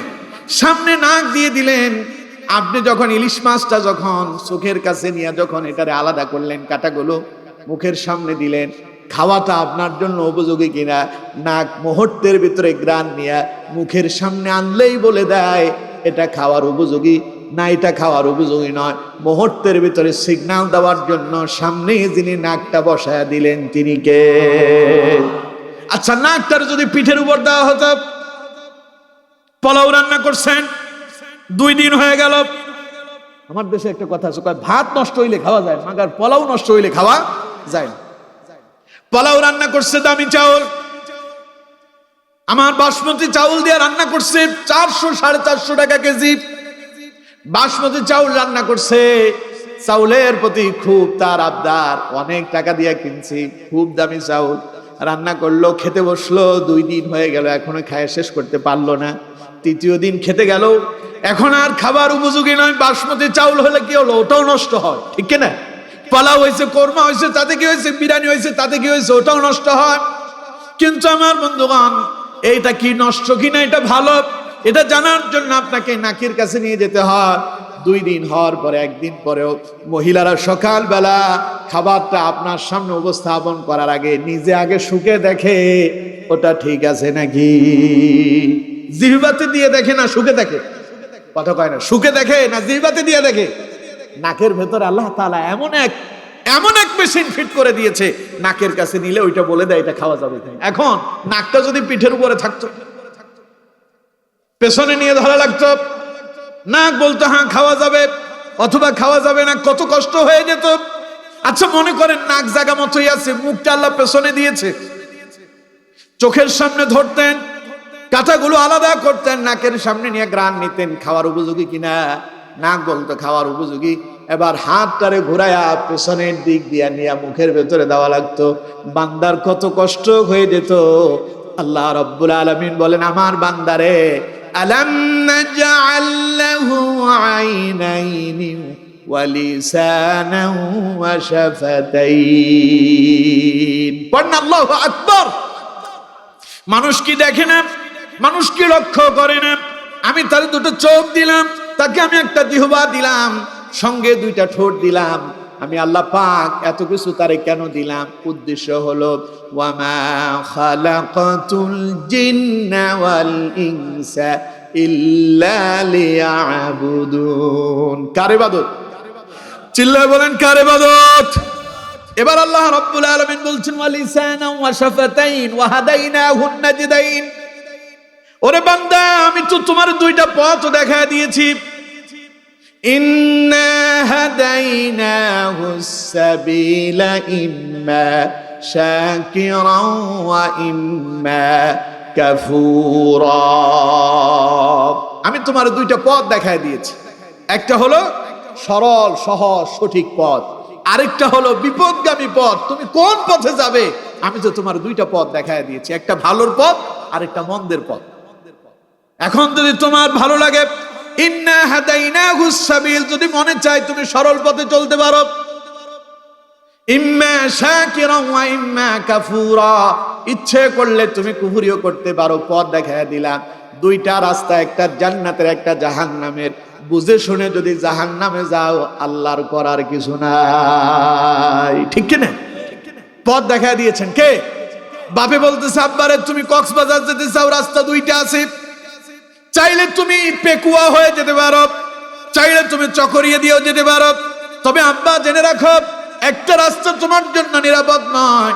তুমি যদি পেকুয়া হয়ে যেতে চাও, রাস্তাটা সিঙ্গেল রাস্তা, যেহেতু তোমার কষ্ট হবে, যদি তুমি চকরিয়ার রাস্তা ধরে যাও, যেতে তোমার জন্য সুবিধা হবে। এখন আপনি যদি নিজে জেনে বুঝে যদি আপনি পেকুয়ার রাস্তা ধরে কষ্ট করে যান, ওটা আপনারই ব্যর্থতা। আল্লাহ পাক বলছেন, আমার বান্দা জান্নাতের পথ দেখায় দিলাম, জাহান্নামের পথও দেখায় দিলাম, মনে চাইলে জান্নাতের পথে যাও, আর যদি তোমার যদি ভালো লাগে জাহান্নামের পথে যাও, পিটনি খায়া মরা লাগবে, ঠিক কিনা? ডান দিকে যাও, জান্নাতের পথে যাও, আরাম আয়েশের ব্যবস্থা আছে, জান্নাতে আসবা, নাজ নিয়ামত থাকবে। আর জাহান্নামে যাবা, আগুনে পুড়ে মরা লাগবে। যাবা কোন পথে তোমার কাছে ছেড়ে দিলাম। আল্লাহ রাব্বুল আলামিন বলছেন, ওয়া হাদাইনাহুন নাজদাইন, দুইটা পথ দেখায় দিলাম। এবার যদি মনে চায় ইন্না হাদাইনাহুস সাবিল, যদি মনে চায় হেদায়েতের পথ গ্রহণ করো, ইম্মা শাকিরান ওয়া ইম্মা কাফুরা, যদি মনে চায় তুমি কুফরিও করতে পারো, তবে মনে রেখো দুনিয়াই শেষ নয়। দুনিয়া পায়া বেশি বাহাদুরি করো না।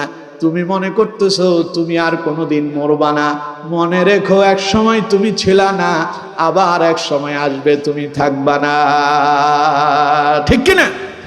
ওই যে একজন বলছিল না 41 সাল পর্যন্ত থাকবো, বলছিল না? 41 সাল কি আছে না গেছে? 41 সামনে কিন্তু উনি নাই। তার মানে আমার বন্ধুগণ, কন্ত দেখি সময় পড়ে থাকবে, আমি কিংবা আপনি থাকবো না, ঠিক কিনা? এখন ক্ষমতা পায়া মাথা মোটা হয়ে গেছে, এখন নেতা হওয়ার পরে ঘাড় মোটা হয়ে গেছে, এখন উনি বিশাল পাওয়ারফুল, তিনি যা বলেন তাই হয়। ওনার কথায় প্রশাসন চলে, ওনার কথায় পুলিশ চলে, ওনার কথায় সংসদ ভবন চলে, ওনার কথায় রাষ্ট্রীয় ব্যবস্থা চলে। উনি যেইভাবে মনে চান সেইভাবেই চালান। কিন্তু তিনি একজনের আইন অমান্য করতেছেন, তিনি তার সৃষ্টি করেছেন, তার ইবাদত তিনি করেন না, তার মতো তিনি চলেন না, তার মতো তিনি চালান না, তার মতের মতো করে তিনি চলতে চান না। এই জন্য আল্লাহ রাব্বুল আলামিন তাদেরকে স্মরণ করায় দিলেন, কাইফা তাকফুরুনা বিল্লাহি ওয়া কুনতুম আমওয়াতান ফাআহইয়াকুম সুম্মা ইউমীতুকুম সুম্মা ইউহয়ীকুম সুম্মা ইলাইহি তুরজাউন। পড়েন আল্লাহু আকবার, আরো জোরে বলতে হবে আল্লাহু আকবার। একটা কথা আছে, শেষ ভালো যার সব ভালো তার, ইন্নামাল আমালু বিল খাওয়াতিম। যদিও মানুষ মনে করে এটা প্রবাদ বাক্য, আসলে রাসূলুল্লাহর হাদিস। সুবহানাল্লাহ কইলেন না? ইন্নামাল আমালু বিল খাওয়াতিম, শেষ আমলই নির্ভরযোগ্য। শেষ ভালো যার সব ভালো তার। এখন আমরা শেষের দিকে। আমার বন্ধুগণ, আল্লাহ পাক বলছেন, আগে যে সৃষ্টির কথা বলছিলেন, কিভাবে সৃষ্টি করলেন, এবার আল্লাহ তাআলা স্মরণ করায় দিচ্ছেন। সৃষ্টি হওয়ার পরে নিজেরে নিজে বহু কিছু মনে করতেছে, বাপ রে বাপ, আমি সব জানতাম, আমি সব কিছু করতে পারি, আমার যেভাবে মনে চাই সেভাবে চলবো। আল্লাহ কয় না, কাইফা তাকফুরুনা বিল্লাহি ওয়া কুনতুম আমওয়াতান ফাআহইয়াকুম। আল্লাহ পাক আফসোস করে বলতেছেন, আহারে কাইফা তাকফুরুনা বিল্লাহ, কি করে লোকেরা আল্লাহকে অস্বীকার করলো, কেমনে মানুষ আল্লাহরে ভুলে গেল, কিভাবে মানুষ আল্লাহর পথ ছেড়ে দিয়া তাগুতের পথ অনুসরণ করল। ওয়া কুনতুম আমওয়াতান, অথচ তারা সবাই ছিল মৃত।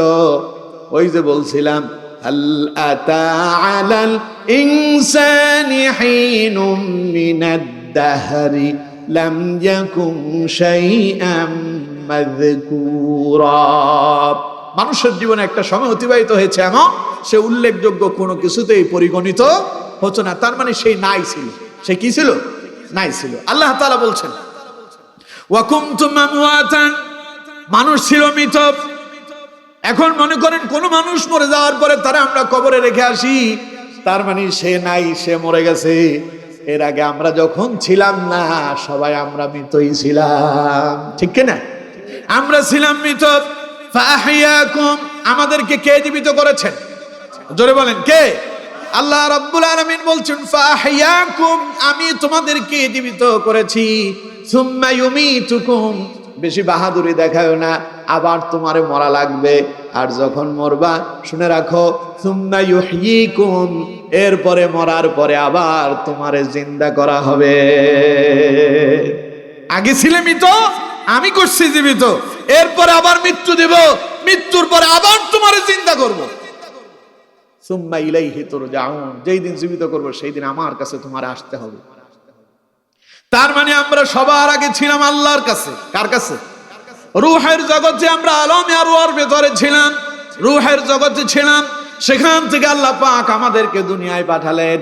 দুনিয়ায় চিরকাল থাকবো না, আবার রূহের জগতে আল্লাহর কাছে ফিরে যেতে হবে, ঠিক কি না?